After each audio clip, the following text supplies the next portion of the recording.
На эту встречу из Кыргызстана приехала большая делегация – около 300 человек. Большинство из них – чиновники. Предприниматели, наверное, человек 70. Среди них как начинающие бизнесмены, так и опытные экспортеры. Но у каждого схожая задача – найти здесь надежного партнера и наладить с ним взаимовыгодное сотрудничество. Достанбек Рустамуулу – поставщик сырья для производства пластиковых окон и дверей. До вступления страны в ЕАЭС продукцию он покупал в Турции и сбывал у себя на родине. Но затем поднялись таможенные сборы. Соответственно, и объемы поставок резко сократились. Здесь же, рассказывает он, поговорил с представителями 4 турецких компаний, и они представили ему свои предложения. Мне кажется, что это очень дельные предложения. К примеру, меня заинтересовали варианты поставок не профилей, а фурнитуры и других аксессуаров. Мы уже предварительно договорились. Если все хорошо сложится, есть даже идея открыть в Аше завод по производству деталей и аксессуаров. Кыргызстан, как известно, считает Турцию как одного из стратегических партнеров, но объем товарооборота пока не подтверждает это. К примеру, за 11 месяцев прошлого года его показатель составил всего $232 миллиона. Цель – повысить его до уровня 1 миллиарда. Как говорят представители нашего правительства, возможности и условия для этого имеются.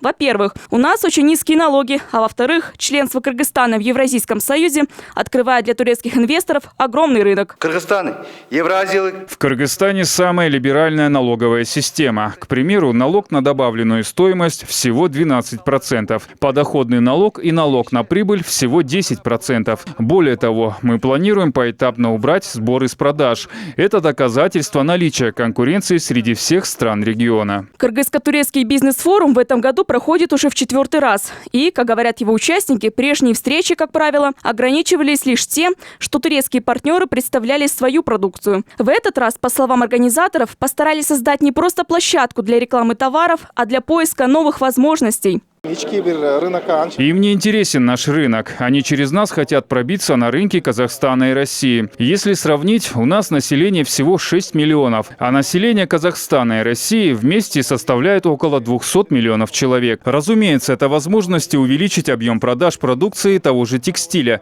или продовольствия. К примеру, у нас производят продукты без ГМО, но, к сожалению, мы продаем их в сыром виде. Если мы возьмем турецкие технологии, то сможем продавать не просто помидоры, а их переработку, например, томатную пасту. И именно такие бизнес-форумы, как говорят предприниматели, дают возможность без посредников узнать новое, рассказать о своих возможностях. По итогам, отметим, были подписаны 3 межправительственных соглашения о сотрудничестве, договор о взаимопонимании 2 торгово-промышленных палат и соглашение о развитии предпринимательства и торговли.